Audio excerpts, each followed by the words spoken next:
From the University at Buffalo School of Social Work, welcome to the In Social Work podcast. I'm Peter Sabota, and it's good as always to have you along.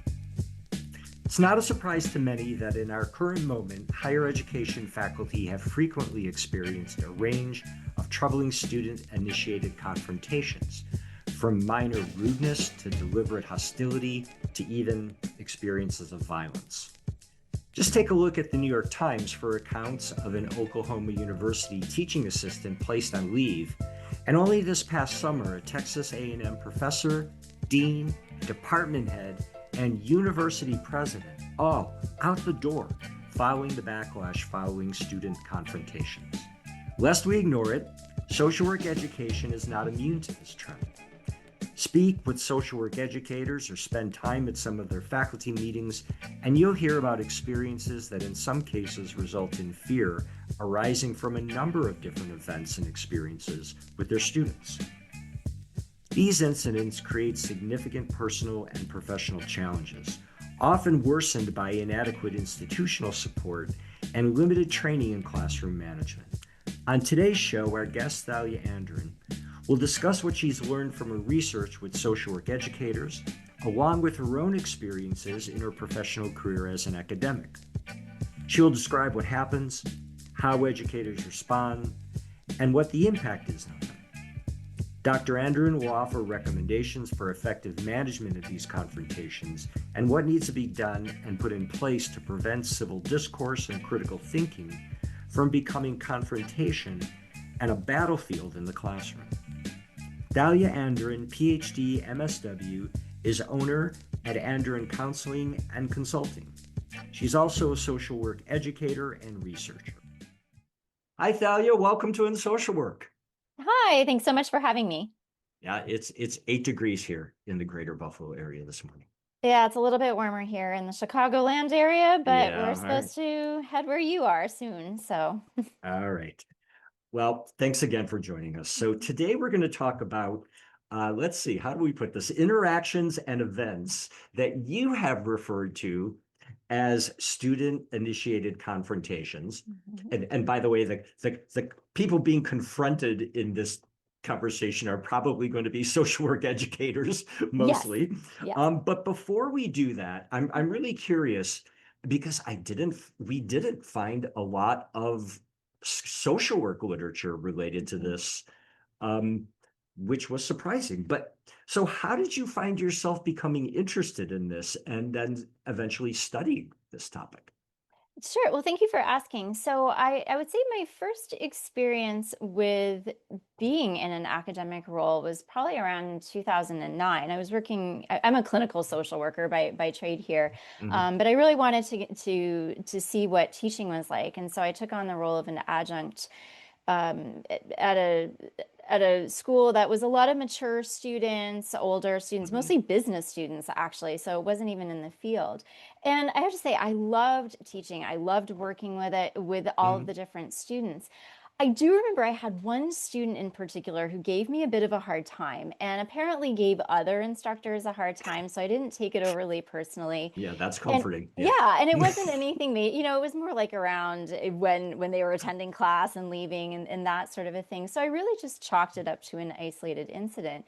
But fast forward, and about 10 years ago, I pivoted completely from being in full-time clinical social work to taking on the role of a chair of a brand new undergraduate social work program. And really early on in my work there, I started noticing some concerning behaviors from students.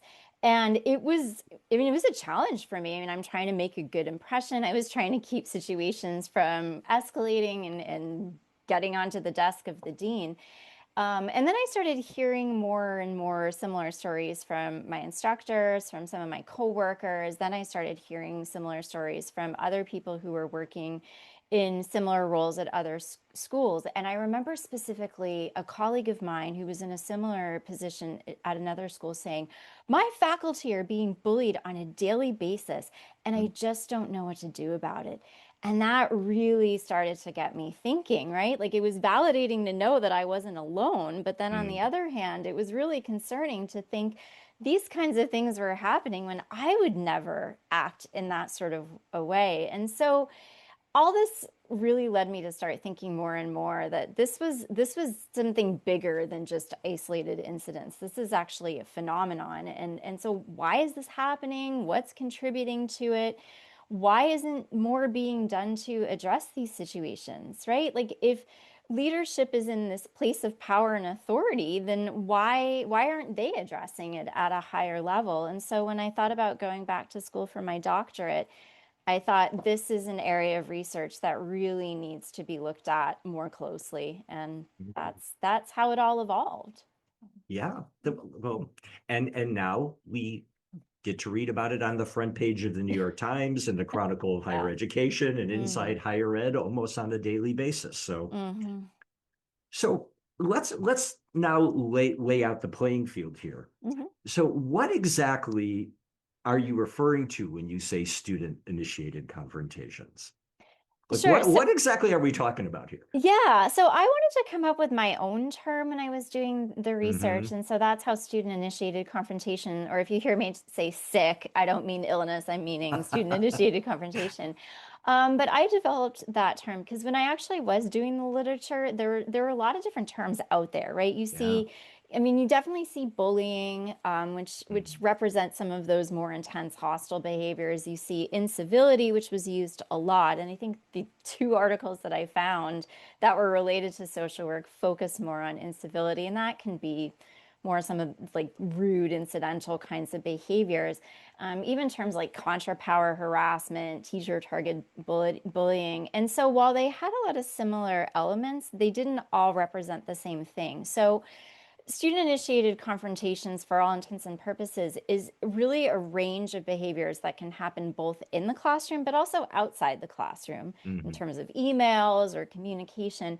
And it ranges from some of those more incidental and rude types of behaviors, like students coming to class late or leaving early, using their cell phones or laptops for non-class purposes, just kind of ignoring their instructor or side talking, that kind of thing, to more hostile, aggressive, even violent kinds of behaviors, like threats about grades, threats of going to higher levels of leadership, even the media, the president. I've heard, I'm going to the president of the university. Well, yeah. Yeah, anything that's really aimed at discrediting that person. I've even heard stories of destruction of property of the professor, Mm, instructor, um, making threats about their personal family members and people in their personal lives. Oh, yeah. Or even physical mm. violence has been an issue. I mean, fortunately, the violence wasn't a thing for any of my participants. But again, it's really just about challenging their role and their authority and even sometimes their personal character. And I do want to clarify that questioning grades, feedback, content, I mean, that's not inherently wrong. And obviously in social work, we want to encourage students to advocate for others on behalf of themselves. But it's really more that dismissive, hostile, or aggressive way that they're handling the situations. That's what becomes problematic for, the professors, educators, instructors, whatever term you'd like to use. So Yeah. I'm sure you're talking about students from other disciplines, of course, but Yes. I think it's I think it's fair to say that a lot of us believe, that social work students are well, or they're special. Um, and they're drawn to our field because they're attracted to our values and our Hmm. mission and our code of ethics. And um, do you think Hmm. that's a reliable assumption?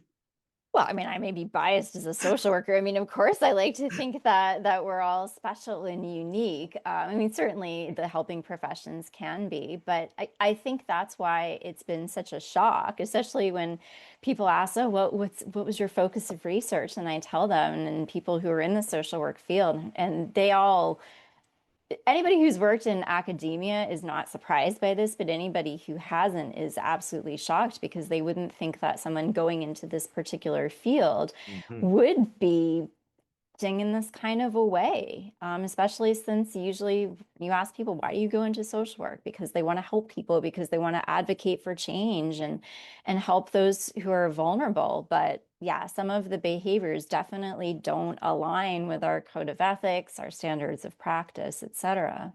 Mhm. Yeah. So maybe a little critical thinking. Don't make broad-based assumptions. So I No. mentioned this earlier. There Hmm. there isn't, at least to my knowledge, a lot of scholarly writing about this Hmm. phenomenon, if you will, in the social work literature. I found a lot for K through 12, Hmm. obviously. Um, why do you think that is? And I'll let you approach it either way. Why do you think that is? Why don't people like us write about this? I mean, this Hmm. isn't new, I No. don't think, No. but um, is there something about our current moment, culturally, political, Mhm. that feeds either way? Take it whichever direction you think is important, or both. Yes, and I would say see all of the above. I mean, Hmm. like you said, there is some literature out there. I mean, it definitely is not as researched as like peer-to-peer bullying or workplace bullying, that kind of a thing.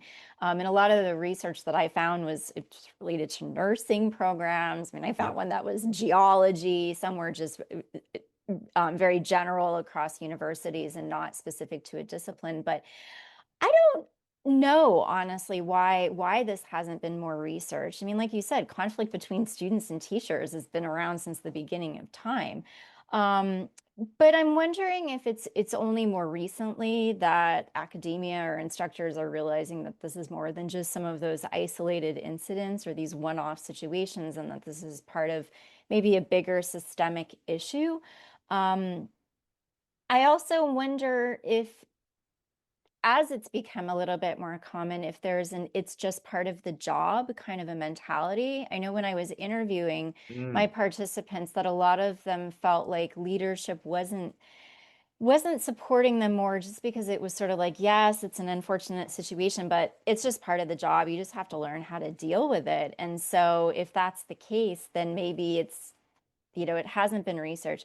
But I also wonder, and this is more aligned with what you were talking about in terms of shifts, is that this topic is a bit controversial, right? I mean, you're now talking about students who aren't generally seen as having as much power and authority as being these figures who do have power, and they're maybe misusing that power in the way that they're responding to educators. And so, when you look at maybe some of the backlash or some of the implications that could come from doing this kind of research in general, I don't know if just social work, that there mhm. might not be as much support for research on this topic as maybe some other issues. And so therefore, and especially for adjuncts who are looking to try to get in more full-time, or Exactly. full-time instructors who are trying to get tenure track status, they may not want to touch this particular kind of a topic. Mm, ugh, Yeah. yeah. Hmm. I mean, I knew that was a risk in doing this research. I mean, I Yeah. literally had one participant who said, you're done in academia after this, right? And I said, it's a risk I'm willing to take because I feel that it's that important to get out there. So, Yeah, but I think you're right. I mean, I think I'm gonna ask you about this a little bit later, but let's yeah. just go there for a second. Hmm. I mean, when it comes to the impact beyond just the like trying to figure out what to do right in front of you when it's Hmm. happening, which is bad enough, Hmm. it's kind of like, okay, now what do I do? How do I, do I self-censor? Do I Yeah. ignore it? I mean, you have a lot of options that sometimes, I'll be honest, sometimes they seem better. Hmm. Um, Especially when you have some of the circumstances that you mentioned as well. I I, agree. I was thinking about this myself. I was wondering about your opinion about this. Hmm. Um, to me, there seems to have been a kind of a movement toward, kind of a consumer-driven Yeah. orientation to higher education. Hmm. And we could do a whole another podcast, but there's Yes. there's I paid this much in tuition. Um, I The think customer is always the right. customer is all, I mean, do you think that's part of the mix here?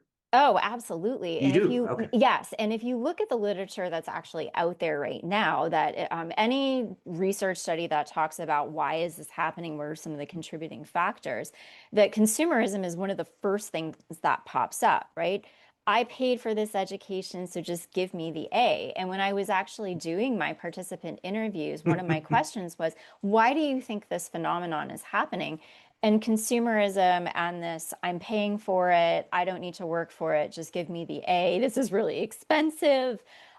That came up, I would say 15 out of my 15 participants all mentioned something to that effect. Yeah, Now, I'm obviously not there are a lot of surprised. other reasons too, but Yeah. that certainly has been a shift.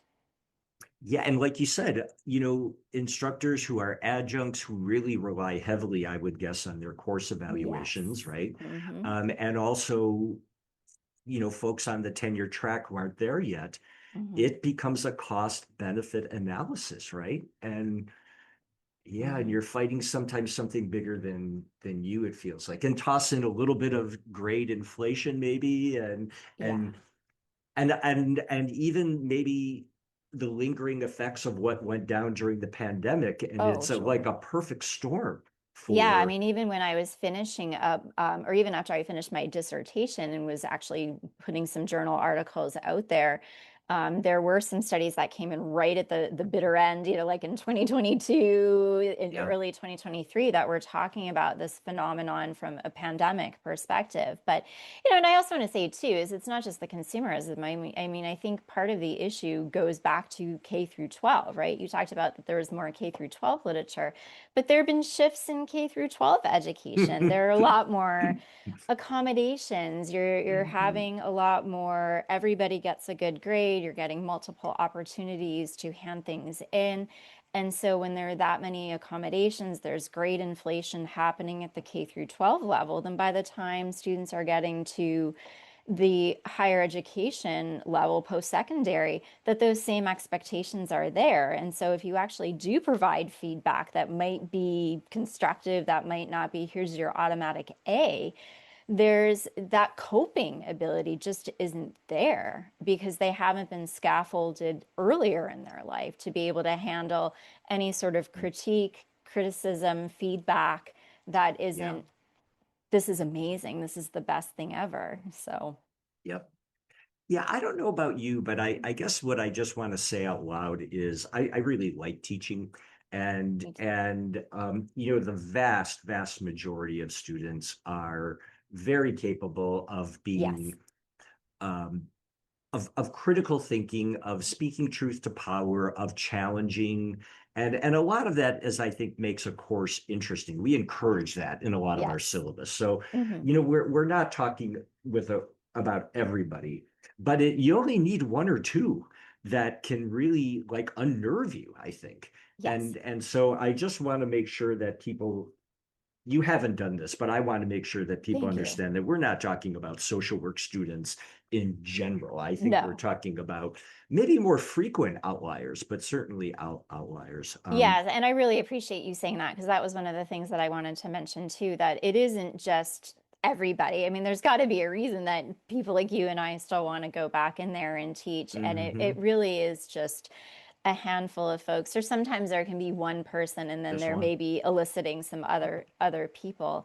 But there are a lot of really amazing students out there. And I think it's just unfortunate that these isolated incidents can bring about a lot of problems and discomfort for the educators and certainly educators. We contribute to this too. So Yeah, I think we could agree on that. yes. Yeah. All right. So, all right, let's get to the goods here. Okay.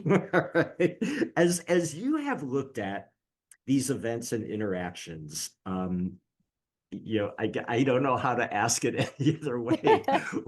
What kinds of things did people tell you about? Mhm. What happens? What do students do?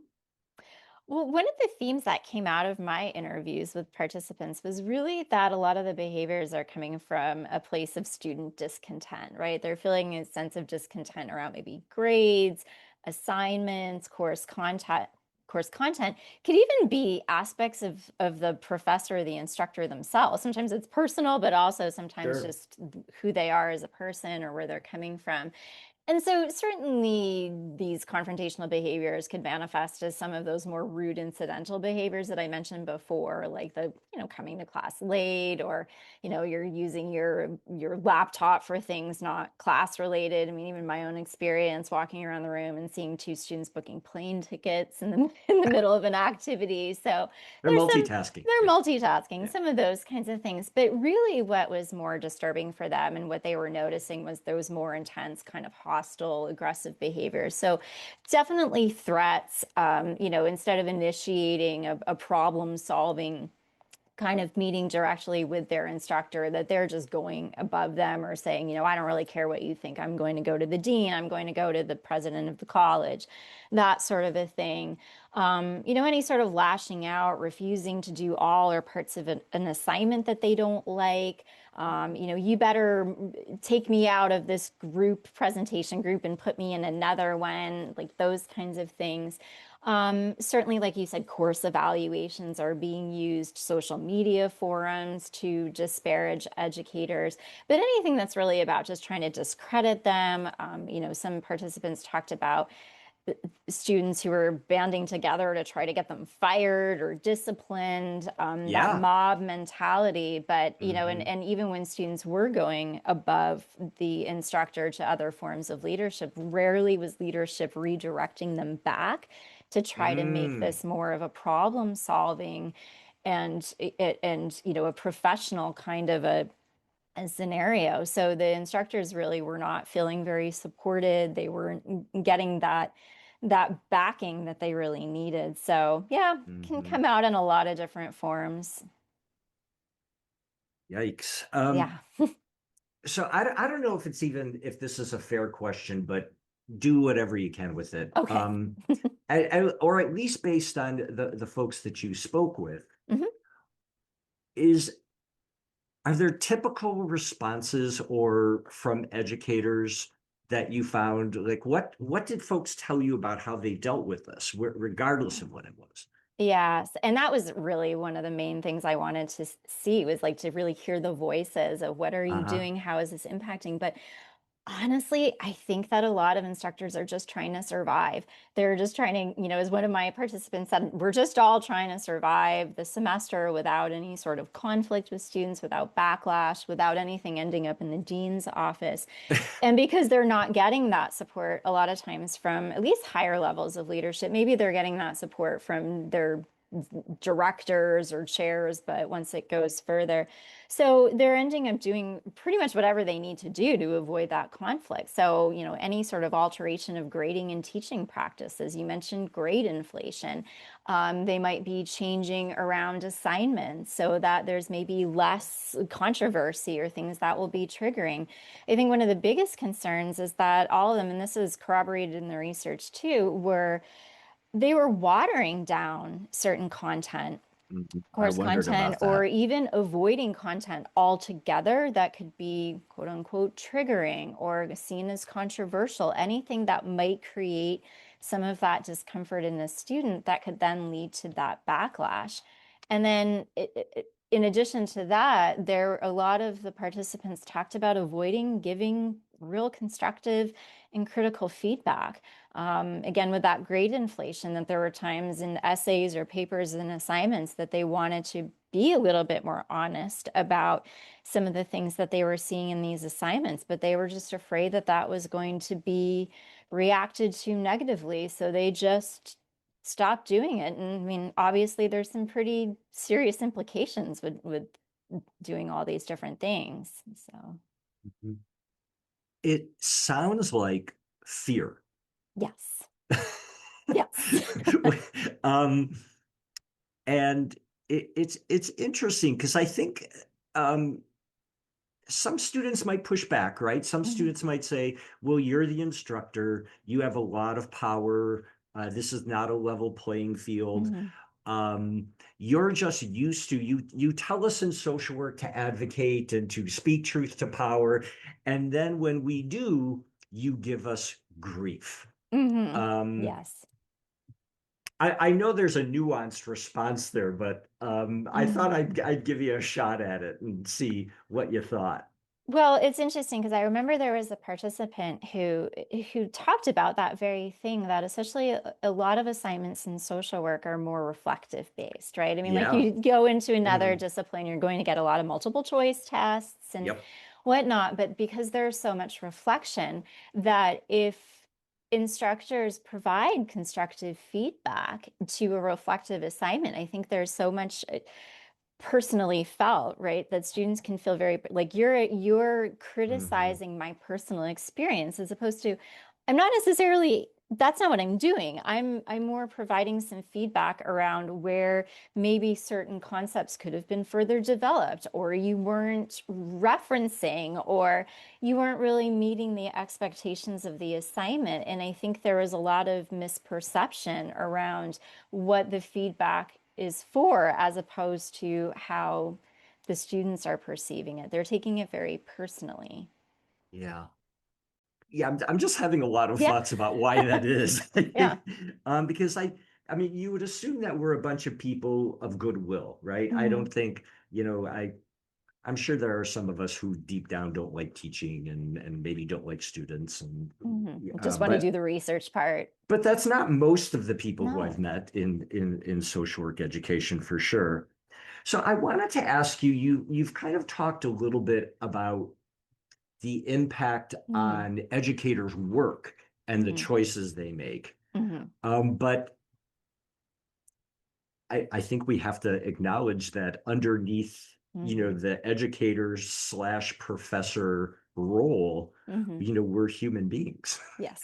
And did folks talk about what the personal impact on them was? I mean, I'm kind of Mhm. I don't know if that's even a fair differentiation, but I think you know what I mean. I do. Yeah, okay, so then I'll stop. Okay, go. Yeah, because that was actually, again, that was one of my questions, was how did these experiences impact you both personally and professionally? And I mean, with my participants, I had some who had experienced multiple types Yeah. of student-initiated confrontations, and I also had people who had had one experience, but that experience was just so impactful that they felt like they wanted to participate and talk about it. So I want to put that out there, but there are Mhm. definitely a lot of negative impacts, and all of the things that my participants experienced have been talked about in the research. But clearly, things like stress, anxiety, that, like you mentioned, fear. One of the major themes that I talk about in my research is this idea of fear,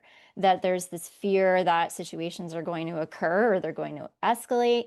There's fear that these situations are going to impact their careers, whether it's from getting another contract or being promoted. But a lot of people work in the field in different capacities. And so they are worried about how, especially if students were taking to social media forums and all of that to try to insult and make derogatory comments about them, how is that going to impact them in the community? So there was a lot of worry about, okay, this is only one aspect of my life, but how is this going to impact how people perceive me if I have a practice or I'm working in another organization? Absolutely. So, I Yeah. mean, I heard things like sleepless nights, terror. I'm terrified to go back into the classroom each semester because of these sorts of things. Hmm. I had a few people liken teaching to battle zone or battlefield.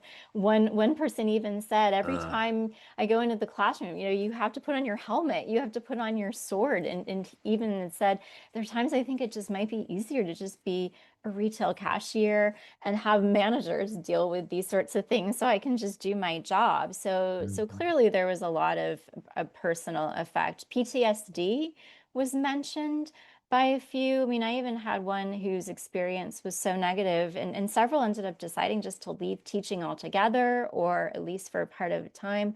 One person not only left the institution, left teaching altogether, and because they were working in a very small community, picked up and moved geographically to a completely different location. And when they were co-facilitating a support group, one of the group members happened to mention the town that this participant had come from. And she said she started having panic attacks and like actually had to leave the room for a few minutes because it just kicked up so much intensity and distress from her previous experience. Hmm. Yeah. Yeah. I said, wow. Yeah. We are human beings. Yeah. Yeah. Um, And then think about what that does to your teaching, right? Like, well, not I only are am. you watering it down, but then, like, where's your motivation, right? People talked about they just felt a lot less motivation, that they were Mhm. exhausted and fatigued because all this, dealing with student initiated confrontation was taking away from time that they would spend trying to put together more engaging lectures or trying to be more supportive, be more accessible. So then they just felt like they'd really kind of lost some of their creativity, and people who had said, oh, whereas I used to go the extra mile for my students, now I don't necessarily have the Mm. strength and the energy to do it.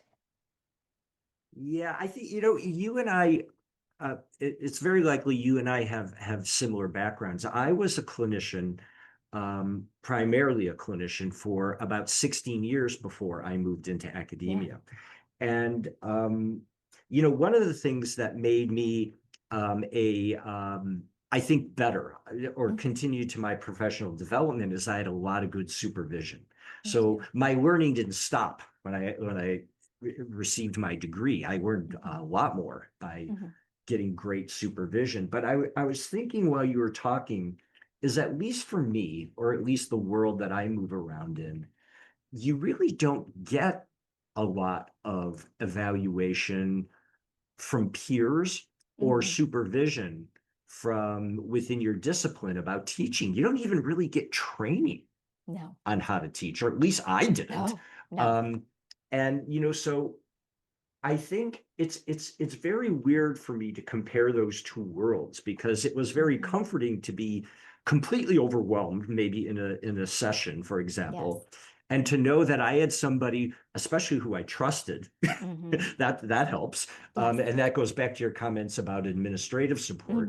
Hmm. But I could go back and say, man, I had no idea what I was doing. I was Hmm. just like watching the clock, hoping that this would end. And Hmm. and you really don't, at least I and the people who I move with, we really don't have that option No. in higher education and teaching. And I think that's too bad. It is. And that's one of the So how do you get things. better? And you're afraid to ask, right? Yeah. Because you Yeah. might And look bad. exactly. And that was an overarching theme, was this, not, whether or not they were asking for help or they wanted to report some of the situations that they were in. But that's where my research ended up really taking a different turn than some of the things that out there was. I looked at Uh, training. I looked at mm, how many people actually had any sort of teacher training at the higher ed level before they started teaching. I mean, some had maybe half of a course in their doctoral programs, but not everybody who participated in my study has a doctoral degree. And so, mhm. I mean, if you think about it, instructors, professors are hired based on their field experience, and they're hired based on their research interests and their subject matter expertise. They're not generally hired because of their teaching experience. And most schools don't provide much. Maybe they provide some training around syllabus creation and some course Mhm. content. But again, even that's not usually mandatory. I was lucky that when I first started as an adjunct, the school that I taught for made everybody go through several different steps before they were actually hired. And one of those was a 4-week training course on teaching. And I learned Wow. so much, but Yeah. nobody else that I have talked to has gone through anything like that. And then dealing with Mm-mm. these confrontational student issues. I mean, we know it's a when, not an if, but yet not one of my participants had received any sort of training or any real knowledge. Like, they weren't given a heads up by their leaders that this was going to be a thing. And here's some ways of managing it. Here's some ways to deal with it. Yeah, and then barriers to acknowledging it, right? Hmm. Stigma or whatever. Yes. Um, yeah, it's boy, I'm thinking about a lot of things. And so you're in this spot, Hmm. and I think now I'm going to speak about somebody like me who had some clinical experience. So Hmm. so now you've got some clinical experience or savvy, and you Hmm. know how to maybe deal with that from a clinical perspective, Yes. but you can't just dump that into a course, No. right? No, no. And I think that's what was frustrating for a lot of my participants is that they felt like because they were social workers and they had been trained in things like conflict management and de-escalating Mm-hmm. clients who might be in a Restorative practice. crisis, Yeah, yeah. yeah, that could just easily be transferred into the classroom. But students and clients aren't the same thing. And the kinds of situations that come up in the classroom and the reason that students might have some distress may not be the same thing. And so, that leadership needs to be more aware that just because we have the training or we're perceived to have the training doesn't Perceived. mean Yeah. that we actually Mm-hmm. do. And some people aren't working frontline, so they haven't No. developed those skills like maybe some Mm-hmm. clinicians have. Yeah, I'm glad you said that because there are a huge number of folks who really spend either very little time or no time in the practice world. Hmm. So and then you're teaching. Yes. Yeesh. Um, yeah, it's a double-edged sword because I think I found myself in these like really kind of I would call them for me volatile situations. Um, I realize that I'm not this person's therapist, and this would be a very bad move to Yes. therapize them in this moment. But I have to admit, some of the training I had around group work Hmm. um, saved me Yes. sometimes. Me too. But again, that was an accident. It was, I mean, I'm sure that's not everybody's experience as well. No, I mean, again, if they're not working in that kind of clinical capacity, or maybe they are, but they're not very experienced facilitating any sort of group, then they're not developing those kinds of skills. And when you think about what are some of the reasons why students might be engaging in these behaviors, I mean, social work is unique too, is that I think sometimes there is a misperception on their part that because we're social workers, regardless of what our background is, whether we're Hmm. clinical or not, that we're, as one of my participants said, we're social workers. We're supposed to be warm and empathic and touchy-feely. And so therefore we're going to provide endless flexibility and whatnot. And sometimes I think there's some confusion that students might look at us more as a therapist than Hmm. as an educator and instructor. And then when we try to set some boundaries around that and make sure that they're being safe and how Hmm. much they just disclose to us, then that's misperceived as we're being dismissive, that we don't care, and then that can And lead then to here we some of go. those. Yeah, we're back in the cycle Oh, again. that's a rough. Yeah. Yes, So, do you think that specific, for example, course content or context influences whether or not this absolutely. happens? Absolutely. Okay. Absolutely, without a doubt, without a doubt. And yeah, my participant responses certainly corroborated that. But a lot of the material in social work courses are, it can be very different than material that you're going to see in other disciplines, accounting, math, Mm, science, things that are more evidential. And so I would say social work courses do contain a lot of content and material that can be considered triggering or distressing. I would say, especially around things like identity politics, right? Students, a lot of times for the first time in their life, especially depending on where they're coming from in their backgrounds, they're being forced to confront their own values and biases and even prejudices. yeah. And things like racism, sexism, discrimination, anything that's around identity Hmm. politics, and all of that discomfort that students feel. For some of them, especially if they don't feel like they have adequate coping strategies to manage some of that distress and that discomfort, can now come out in some of those lashing out or problematic behaviors towards the instructor. Or if it's the instructor, is even, I found, like, you might be presenting an idea that's not necessarily your own view or opinion, but anything that might conflict with that student's can now take on a life of its own. Yeah. And I think it would be, I'm so glad you said that because I think it would be wise for me and for many of us to keep that in mind. Yes. Because I think, I've certainly been guilty of really kind of taking it a bit too personally and Mm-hmm. like this is all something that I created or did. Hmm. And I think some of that's been true, Yeah. unfortunately, but a lot of it is, and but my response to them was, I don't think always sensitive to the fact that they're bringing a point of view Hmm. that I maybe don't share, or that I Hmm. haven't, even worse, accounted for. So I think we're part of the mix too. It's like anything else you do in change-based work. I mean, we can do Hmm. things that can promote the Hmm. things that we're chasing, or we can do things to drag people down. So Well, definitely. And I think yeah. like that's why I know a lot of times I'll say, this isn't my view, but this is what this Mhm. reading said. Or and I think what's, I don't know, maybe you felt this way, what's been kind of sad and frustrating for me is I've always been a person who likes to look at a situation from different angles. I mean, I think when you're in Mhm. clinical work, you're doing clinical Mhm. work, Mhm. that's the nature of the business, is helping clients to look at situations from lots of different angles, not just one. And so if I say, okay, that's a great thought there. Now, what happens if this were to be the case?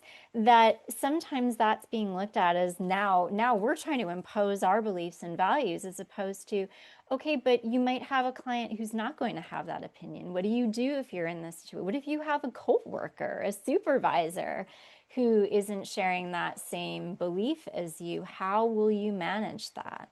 Mhm. Yeah. In your in Mhm. your research and in your experiences, um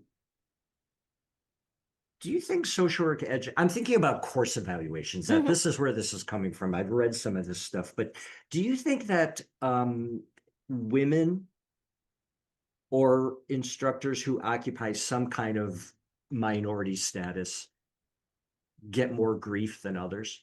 Definitely. I even remember Definitely. one of my participants who identified as a white male had said, I know that my female colleagues and also my colleagues who are persons of color, people who are coming from different backgrounds, are definitely more likely to get negative course evaluations, to be on the receiving end of this. And that certainly came up in my research as well, is that I mean, there were more female people who identified as female in my participant study, Hmm. but that they felt more targeted, especially females who identified as persons of color and those some of those intersections. And so it was all about non-dominant identities. And I think the other thing that sometimes is a factor is that a lot of times students of all backgrounds and whatnot, they're coming to higher education a lot of times with an image of what a professor, what an Oh instructor yeah. should look like. Hmm. And then when that person walks into the room and they don't match that image, that can create some discomfort for the student. And then it's all about, Mm. how do they manage that? Yeah. Wow. Hmm. Yeah, they've told themselves a story about what this will be, and lo and behold, Sure. Like here's if an you have, exception. yeah, I mean, if, I've worked with a lot of international students who are coming Mhm. from more patriarchal societies. And then when they're Mm. coming in and they're seeing women in positions of authority, they're standing in the front of the classroom. Even, white male students who are questioning a female educator. Well, what's your credibility? Where did you go to school? How Mm. much experience do you have? Like Mhm. we're fielding questions that maybe other professors might not. And sexuality, too. I didn't ask specifically about sexual Mhm. identity in my research, but it certainly came up that people who were identifying as queer or part of the LGBTQ2S plus community, they definitely felt like they were targeted. They were being called names like a sinner. They were being told Mm. that their choices were wrong, that they felt, that students felt like their own Christianity and heteronormativity was Yeah. being called into question. Hmm. And that created a lot of dissent and dissension in the classroom. Yeah. Yeah. Yeah, yeah, ick. Being told that your statements aren't consistent with the values of the profession. I think Hmm. simply telling somebody that is probably not enough. I think Yes. there's got to be more to it than Hmm. that. And I think that's again where people like us, we just can't be white gloved about this, that we're not part of this problem that we're No, talking about as well. no. So we've kind of addressed this, but I'm going to Mhm, ask one more time just to see if you have anything you'd like to add here. mhm, Um, what do you think keeps social work educators and students where this is happening in this kind of feedback loop where mhm. we just keep doing it. We just keep Yeah. doing it and we can't find the step out or the solution, if you will, or the solution focused Mhm. way out. Yeah. You've spoken about this, but I want to give you one more shot if you want to take it.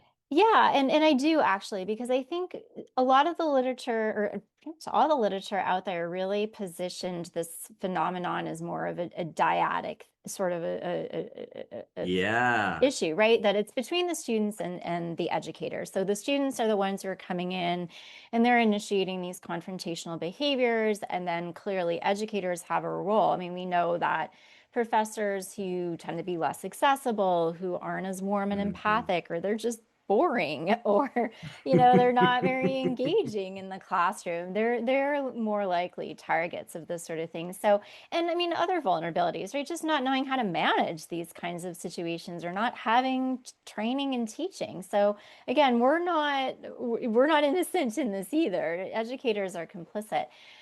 And while students and educators certainly can, establish, maintain, reinforce this negative feedback loop, they also have the ability to mitigate it.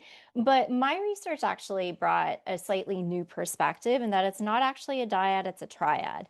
And that there's a third element, which is institutional leadership, that's Aha. also contributing to this. I actually used the metaphor of a wildfire, right? You need three elements: heat, fuel, oxygen, to sustain a fire. And with student initiated confrontations, it's when leadership isn't supporting instructors, when they're not holding students accountable, when they're not upholding policies, then that's allowing this phenomenon to continue to grow and maintain, as opposed to helping to mitigate it more. And I get it. I mean, I understand institutions are a business. They need a lot of money to run.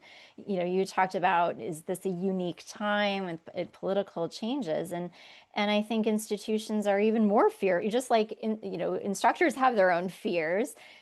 Leadership has fears now It's a good way too. for, I'm sorry for Yeah. interrupting. It's a good way for a university president to be unemployed. Oh, Um, yes. it's, yeah, fascinating. Yeah, and so anything that they can do to avoid any sort of escalation with student issues and problematic behaviors. They don't want the reputational damage. They don't want the financial consequences that could come as a result of that. So I Mhm. really understand. And given now that there have been some shifts in the Department of Education, but so it's those three things that can keep this loop going. But the good news is that they also have abilities to switch the direction and try to really get more of a handle on this situation. All right, so we're bumping up against our time limit Yeah. here, but this Yeah. is going to be the natural segue Yes. here. So we've kind of laid out the problem, Hmm. we've defined it, we've given examples of what it is, we've bemoaned it. But so now, I mean, really, what based on your research and your experience, and now you have a podcast platform here. Uh, what needs to be done? Do you have some thoughts about what are those ways out?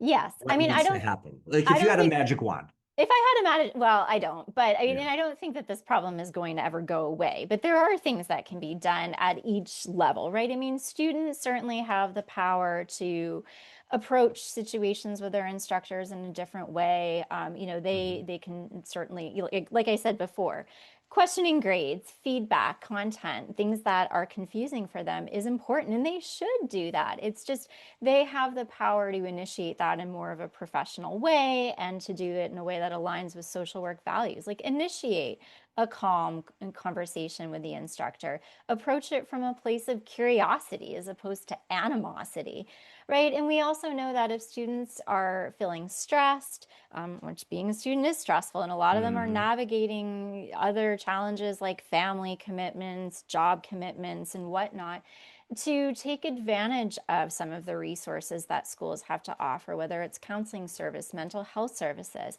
If some of that stress is coming from a place of just not feeling academically prepared, then taking advantage of academic success services and all those different things, right? And really Hmm. just being more open and willing.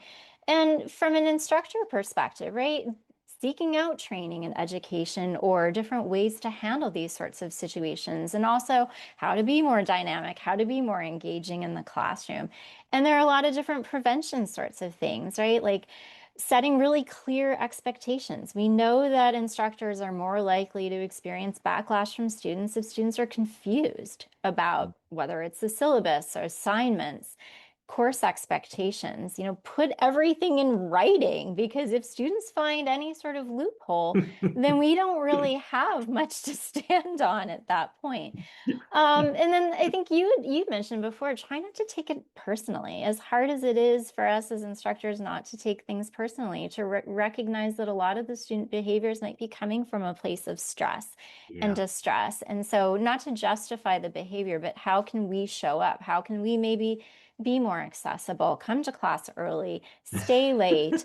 If you notice a student might be struggling, it doesn't take a lot to catch them after class or to send an email and say, hey, I notice you seem to be struggling. Is there anything I can do to further support you?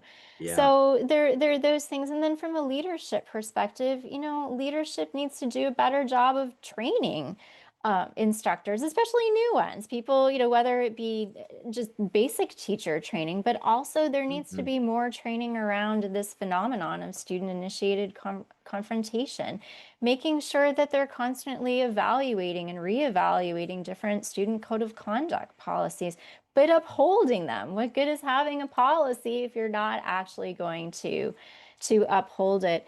But again, really, it's about backing instructors, believing them, and that if leadership are not part of a social work specific department, then I think it's helpful for them to have a better idea of what social work is. What are our core values, our mission, our standards of practice, so that they can see that if we're not addressing some of these student behaviors at the academic level, then we're just passing this off to practicums, to employment. And there's a lot of Yes. harm that can be done towards clients, which again goes against our core values as a Yeah, and profession. you know what? We didn't even I touch know. social work field practicum, which would be, Yeah. I think, another, Hmm. it would be another area, right? Hmm. I mean, that's probably where some of this. Yeah, I really like what you said about some of the things that we can do as well. Yeah. Isn't it an interesting notion that we could model the Hmm. very behavior that we're asking our Yeah. students to participate in at the same time? Yeah, I mean, Hmm. I do a class norms activity at the beginning, just like if you're doing a group, you're starting a new therapy group or support group. Usually, a lot of times we'll do Hmm. like a group rules, but we'll talk about logistics, about attendance, and just being respectful to one another. But also, if you have a question or you're concerned about something that I said as the instructor, or one of your peers said, here's an appropriate way of handling that. Hmm. Here's an inappropriate, right? Putting in those behavioral statements in syllabi to be able to refer back to throughout Yeah. class and whatnot. So, I've yeah. really noticed that movement toward making a lot of these ideas explicit in syllabi. I think, Hmm. I don't know about other disciplines, but social work syllabi are like mini books. They're Yes, like 14, like 15, 30 16 page. pages. But yeah, I don't know. That's not all bad. I think the No. other thing that, listening to you made me think about was um, some of Loretta Ross's work around calling in rather than calling Yes. out. Hmm. And I remember she said something like, when you ask people to give up, I don't know if it was, I think her word was hate, and I don't think we're Hmm. talking about that. But when you ask people to give up, like their point of view or Hmm. their widely or their strongly held value, you've got to be there for them Yes. when they do that. Yes. And I just thought, okay, that makes perfect sense to me. Just if they Yeah. do it, notice it, give voice to it, support it. And I think when you do that in front Mhm. of a bunch of people, like Mhm. in a classroom, I think the learning spreads out a little bit.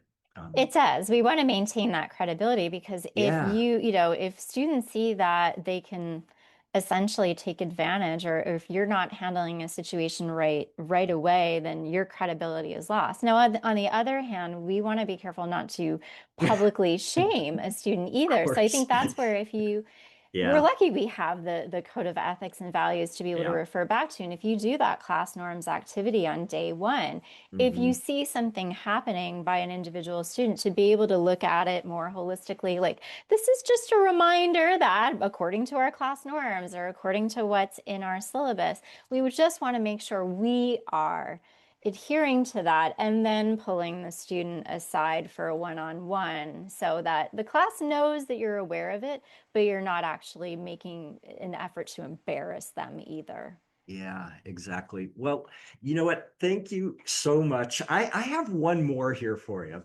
Sure. And we'll see. I don't mean to throw you in any way, but if Mm, you had a message, we spent a lot of time talking about instructors and the yeah. dilemmas that they feel. What would be your message if you had one to students? Yeah. It's interesting. Yeah, I actually did a video for a professor at another social work school who wants to show it at the beginning of every semester to try to Yeah. avoid these sort of things. I think, I don't know, I would just say like the classroom can be such an amazing place. And I know a lot of times we go into school, we want to just do what we need to do to get in, to get out, to get the degree and just start working and get out there in the field. But it's such a unique and amazing experience. And I think just to come in there with willingness and openness, and I think what I value from being a student, especially more recently, is having my views challenged and Yep. leaving the classroom at times and going, huh, maybe I haven't been thinking about this in the best way. And so if you can come in just open and willing and not just looking to have your own views validated, then I think you're going to have a much more fruitful experience. And remember that instructors, as you said, Peter, they're human too, and that we don't know what's going on in each other's lives. And sometimes somebody might be a little bit short or this or that, but maybe, not to justify, but there's a reason. So, Sure. yeah, Well, thank you. I mean, I asked that question for students, but yeah. while you were speaking, I think a lot of us would be wise to take that same advice and apply it right to ourselves as well.